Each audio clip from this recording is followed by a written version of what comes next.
Hello guys, and welcome back to another cold episode. On today's episode, we are back with some more Yu-Gi-Oh! Duel Links action, and as you can tell by the title and the thumbnail, we are jumping into Ancient Gear Star Seraphs. My first ever King of Games deck, Ancient Gears, with the engine that just got me to King of Games in Star Seraphs. Yes, I did get to King of Games. Finally, I am no longer in Legend 5 Purgatrio. Purgatory. Purgatrio's a card. With Alister the Invoker. Speaking of Alister the Invoker, the Star Seraph engine is the new Alister the Invoker engine. Why? Because you can throw it in just about anything and make it work. Why? Because these extra deck cards can kind of do some crazy things.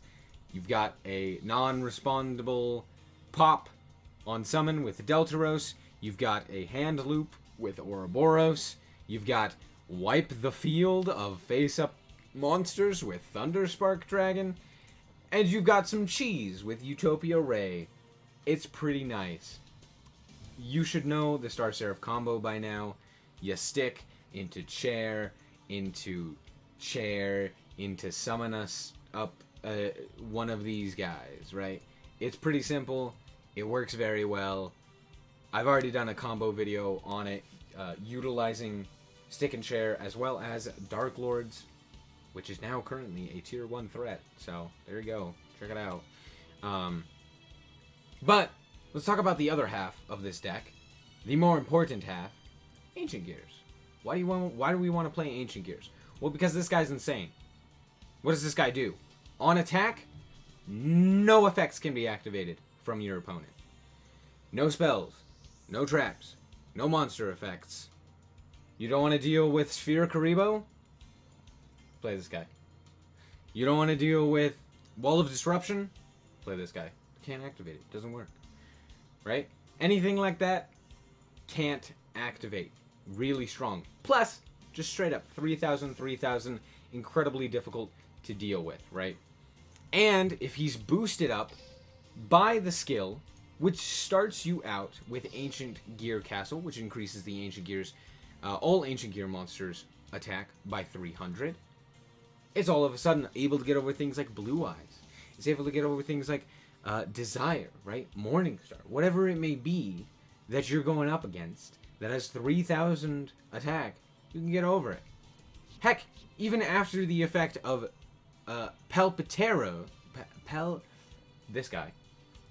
this guy right here, after he boosts up to 3,200, you can still get over it. So that's pretty good, right?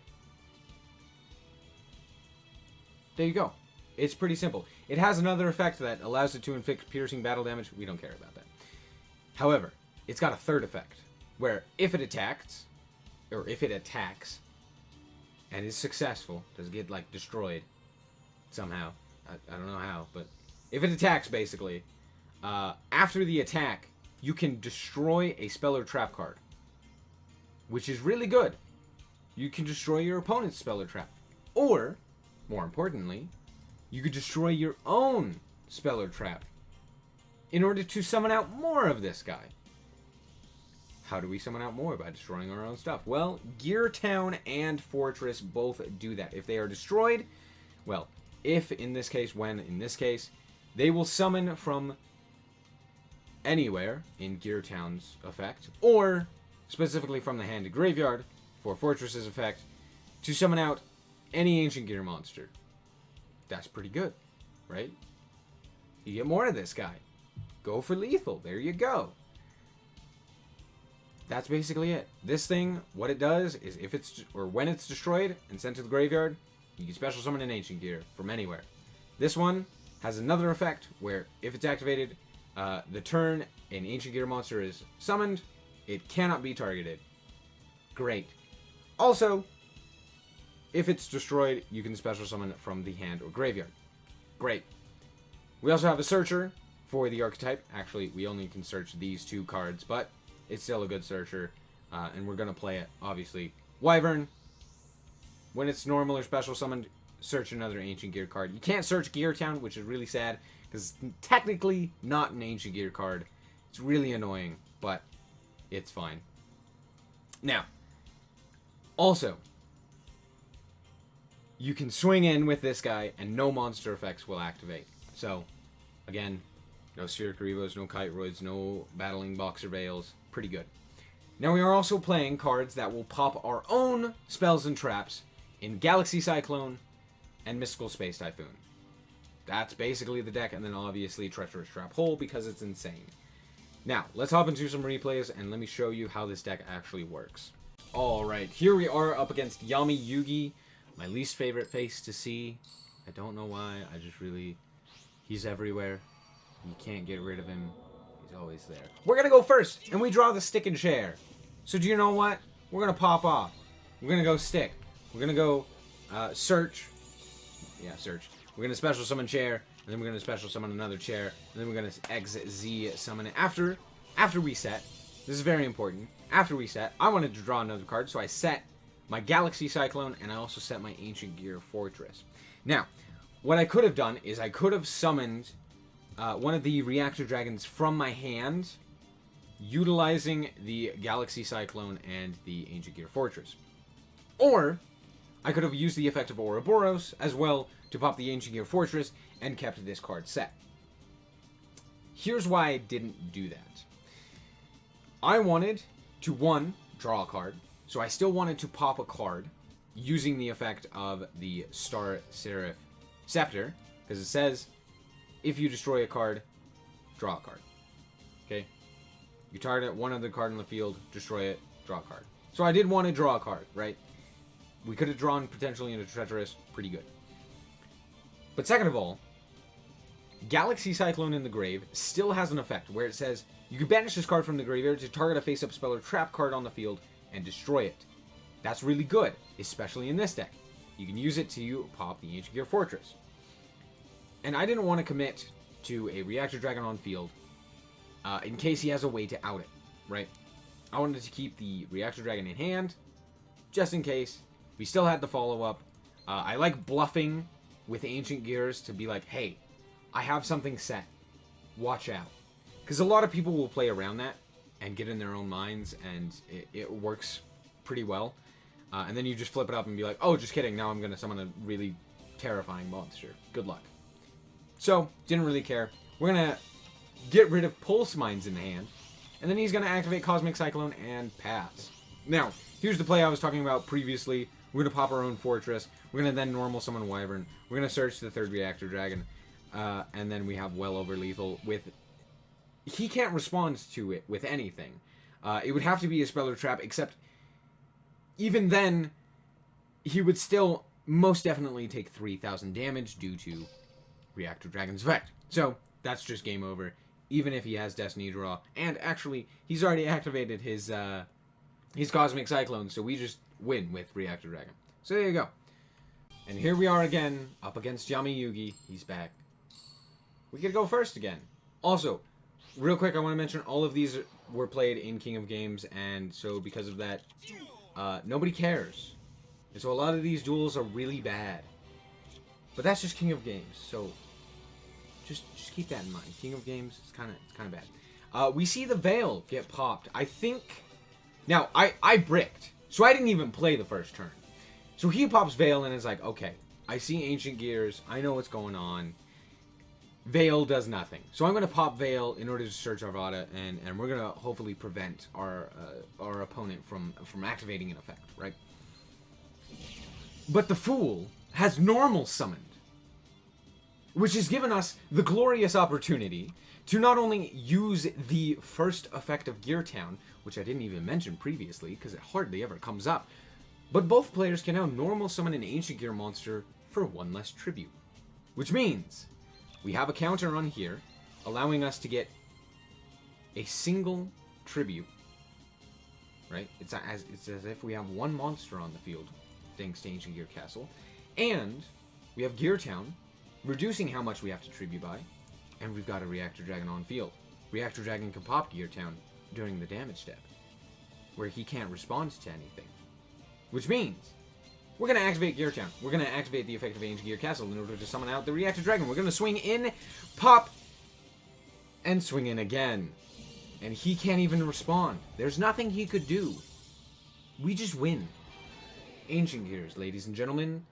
Just beat the opponent over the head with a club. And here we are, against Yusei Fudo. Yo.